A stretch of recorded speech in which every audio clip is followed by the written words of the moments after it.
Good afternoon, welcome, and thank you so much for joining us here with Family Network on Disabilities Family Star Program.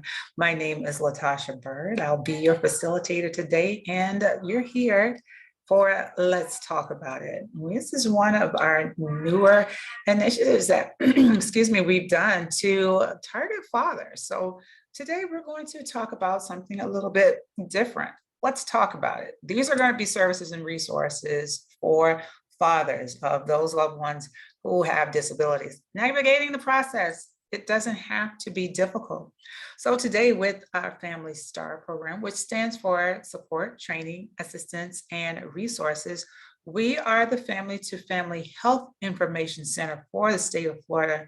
We support family of children and youth who have special healthcare needs, and also professionals in that respect. We help families to be effective partners in their healthcare decision-making process at all levels. And this is one extra layer of outreach with us. We'd like for you to talk about it. We'd like for you to understand that as a father, you need to understand that it's okay to, in essence, not be okay.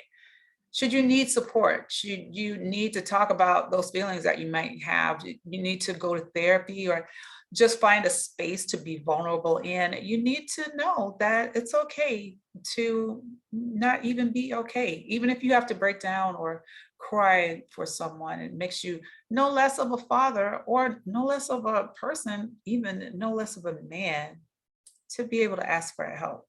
And at F&D, we are here to help. This is one of the layers of support and resources that we apply for our families, and more specifically for those fathers of children who have complex medical needs.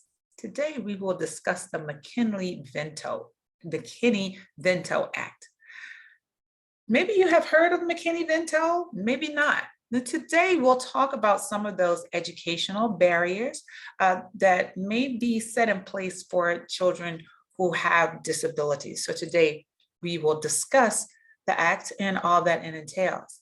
So if you've never heard of McKinney-Vento, it refers to homeless children.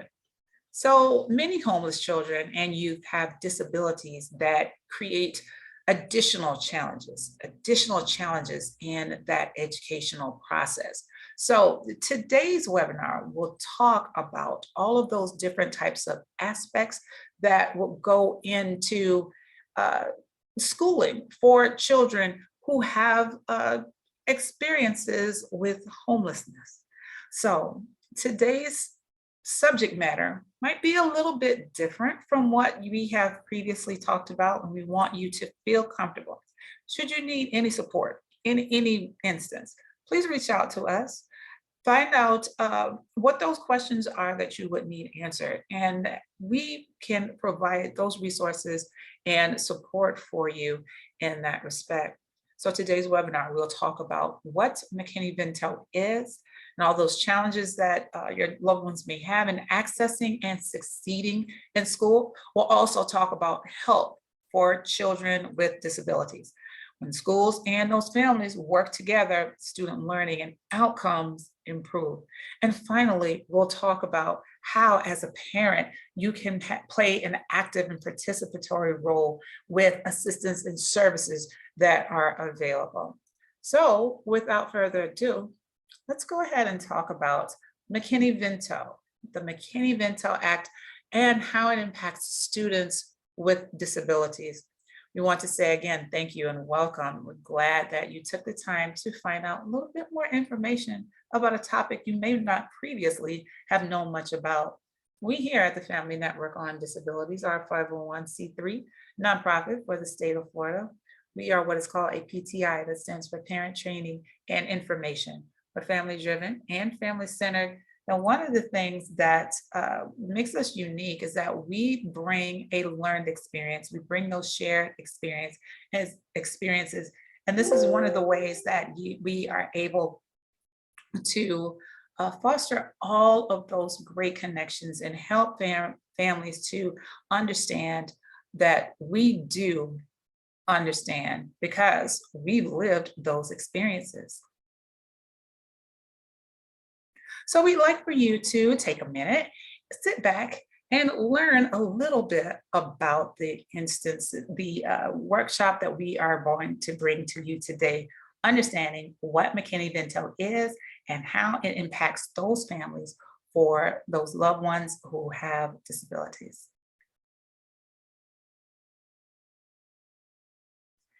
So before we get into the body of the webinar, we will give you a quick disclaimer. We do not act as attorneys or even medical doctors or mental health professionals. So the information that you receive in this webinar cannot be deemed as legal or medical advice. However, we do share information and resources and provide the support that you would need to be informed parents about all those decisions you may need to make concerning your loved one with disabilities. So thank you and welcome again on behalf of the Family Star program, which stands for Support, Training, Assistance, and Resources. Let's talk about it. What is McKinney-Vento? What is McKinney-Vento? It's a mouthful, might not have been something that you've previously heard about. McKinney-Vento has an odd little ring to it. But what happens is that children and youth who are experiencing homelessness, they face unique challenges in accessing and even succeeding in school. So with subtitle 7B of the McKinney-Vento Homeless Assistance Act, reauthorized in 2015 of Part A of the Every Student Succeeds Act. It establishes a definition of homelessness that is used by U.S. public schools and the educational rights to which children and youth are experiencing homelessness are entitled to. So for some schools to be able to provide services to students in homeless situations, they must first be able to identify who those students are. So in this respect, there must be an effective understanding of the McKinney-Vento definition of homelessness. That's the very first and key step to ensuring that the delivery of all those supports that they would need to some of our nation's most vulnerable students. So McKinney-Vento and the definition of homeless in that term, homeless children and youth, it means individuals who lack a fixed, regular, and adequate nighttime residence. He is there as nighttime residents, and also includes children and youth who are sharing the housing of other persons due to either a loss of housing, an economic hardship, or other similar reason, and are either living in motels, hotels, trailer parks, or camping grounds due to the lack of alternative adequate accommodations, or are living in emergency and or transitional shelters, or are abandoned in hospitals. So all of those different types of instances that you would see a child in this state, this is their definition of homeless children and youth. So Part B includes children and youth who have a primary nighttime residence that is a public or private place not designed for or ordinarily used as a regular sleeping accommodation for human beings.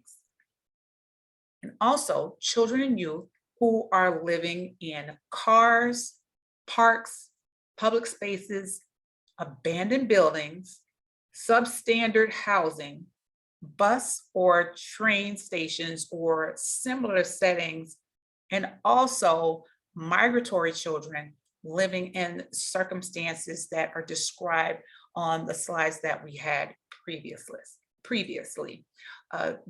All of these children qualify as homeless for the purposes of this subtitle, for the purposes of McKinney-Vento, because the children are living in circumstances described in those clauses that I just read for you.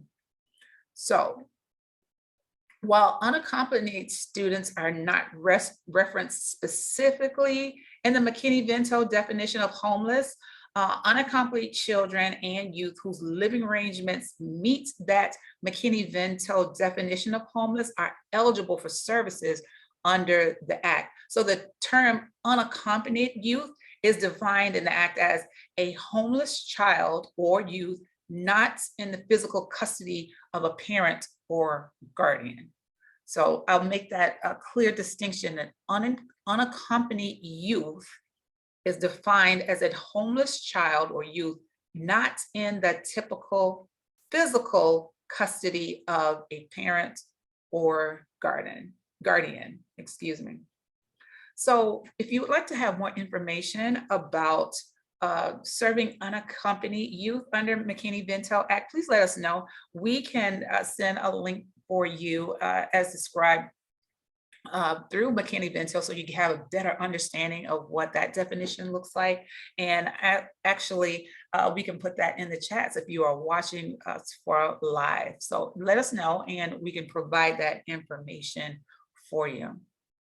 So when you think, whose responsibility is it to identify or locate these children and youth who are experiencing homelessness? Well, every school district must designate a liaison for children and youth who are experiencing homelessness. So McKinney-Vento, the Act requires that school and district liaisons ensure that homeless children and youth are identified by school personnel and also through coordination with other entities and agencies. So the purpose of identification is to offer appropriate services to the family, to the child, or to the youth. So coordination with schools and community agencies is essential as an identification strategy, as are professional development, awareness, and training activities within those school buildings and school districts as well. So the homeless liaison is the person who will assist the homeless families and students, and they work with school staff to make sure homeless students get the help that they need in school.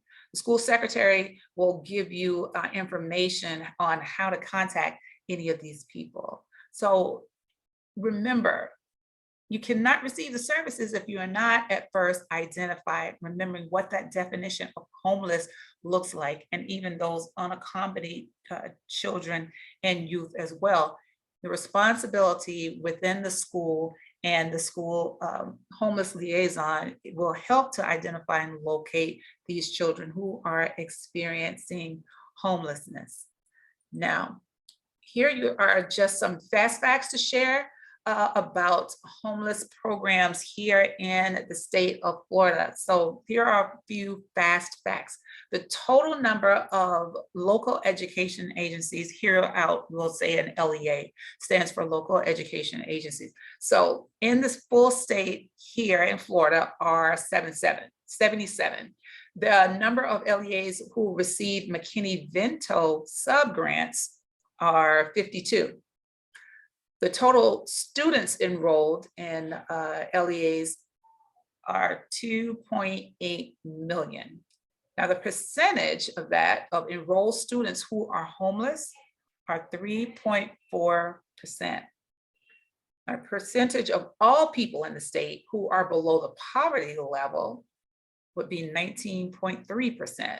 And also, the percentage of people under 18 years old in the state who are below the poverty level tops out at 13.7%.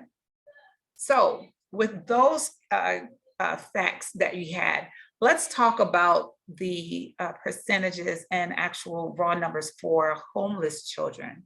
So the number of homeless children and youth that are enrolled in public schools for the years 2017 and 18 for migratory children and youth would be 1,256. Unaccompanied homeless youth would be a little better than 7,800 children. Now, within that subset, let's talk about children with disabilities under IDEA. That number, 17,273.